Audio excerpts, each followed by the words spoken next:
question is, with the Gazette closing, it leaves a void in community journalism here in the county and the city of Bowie. At the same time, some in the city have questioned the transparency of the city's governing body and the officials. With that said, how will you make sure that policies and information are disseminated in the most transparent way? Well, I think what we'll do, I mean, I can't control the Gazette shutting down. I agree with you, that's a loss. You know, I'm a fan of the newspapers. I read 3 or 4 newspapers every day. You know, as far as transparency in the city, we go out of our way to do that. I mean, every meeting we have is on television. It's visible for everyone to see, and all our business is done in public. We have a city newsletter. I'm available, you know, wherever. I think we go out of our way to be open and transparent. You know, is it good to have multiple media sources looking at things? Absolutely. And is it sad that, you know, a newspaper went under? Yes, it is. We got your paper, we still have the Blade, we still have the Post, we got the Baltimore Sun, Washington Times comes out every once in a while. So there's probably, well, the Washington Post doesn't give Prince George's a lot of coverage, and when it does, it kind of focuses on some of the negative stuff in the county. Baltimore Sun thinks Maryland is the city of Baltimore and everything else. You're right that it's an unfortunate occurrence that the Gazette has closed after 50 years of serving the community. But the city needs to be as transparent as it can be.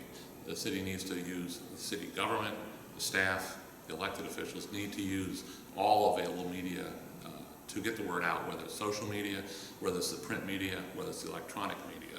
And I think that's one thing that differentiates myself from the mayor is the desire to be very transparent, very open, very inclusive.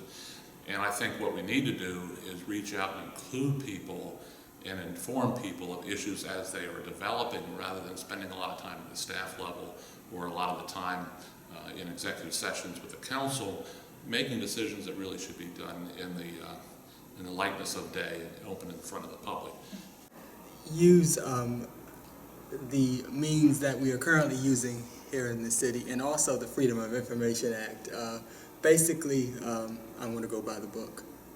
Yeah, I'd like to see more, but you know, I think this. I'm proud of the fact that we're open and transparent. You know, we have a strong committee system.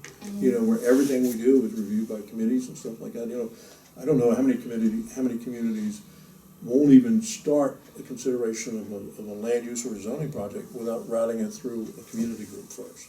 And they have an opportunity to look at it, make comments, and it works out well for us too, because sometimes if there's big bumps between what the developer, the land developer wants to do and what the city people think that might be good or bad, you know, sometimes that first meeting serves to knock down some of those bumps, and then it goes to, you know, our planning staff and they do a professional analysis. And then when we have our hearing, we have the benefit of the committee's observations, we have the benefit of the professional city staff, and then we have our own public review. So, like I say, I think we go out of our way to be transparent, and I'm proud of that. You have a lot of possibility to get the word out, and I think we just need to utilize and maximize it. We used to have a newsletter that went out 6 times a year, and the cost of printing and sending it out was prohibitive, and we've gone to other ways of doing that.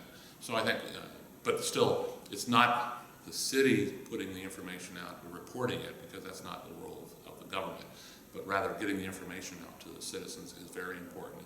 And I think that is something that the next council needs to ensure that we are extremely open, transparent, and honest with the public. The local media that continue to cover the city, I think that the relationship with them is very good for especially this city from my experience for both of my candidacies for office. Look at this political process here in Bowie. To my knowledge, I don't know any other government that is as open and transparent in the political process as are we.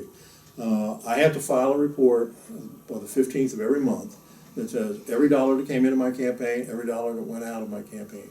I can't take money from partisan political groups, you know, like, you know, any kind of like a Republican or Democrat group. I can't take business checks. I can only take personal checks from business people if they want to contribute. At the end of the campaign, I have to zero out my account. So there's no slush funds that lay over. So I think we're more strict on that than any of the other, you know, the county, the state, or the federal government. And I think that reflects well in the city. With the proper due diligence, I think that I will win. Well, I hang around with you guys. Ah. You know, you guys are great. I can't think of a time when you've called or stopped by that I didn't stop talking to you. Right? Right? Okay, so, I mean, I like and I respect what the news people do. They perform a valued service. Sometimes, you know, you get critical, and sometimes I deserve it.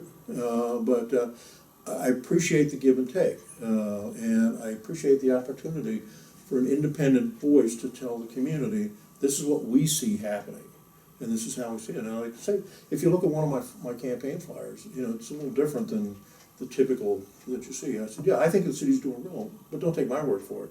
Here's a comment from Forbes magazine, here's a comment from Money magazine, here's a comment from, these are, you know, professional observers that have looked at the city and said, hey, this is the most well-managed financial institution we've ever dealt with. This is a safe community because of, you know, they've taken the time and effort to do all these things. So when you have outside voices come in, and when you have Wall Street come in and say, we're going to reaffirm their AAA bond rating because of the way they're managing money and managing debt and whatever else, to me, that's helpful when somebody that may not know me personally listens to me on television or sees me speaking in a group, and then they hear somebody else that gives them a different validation.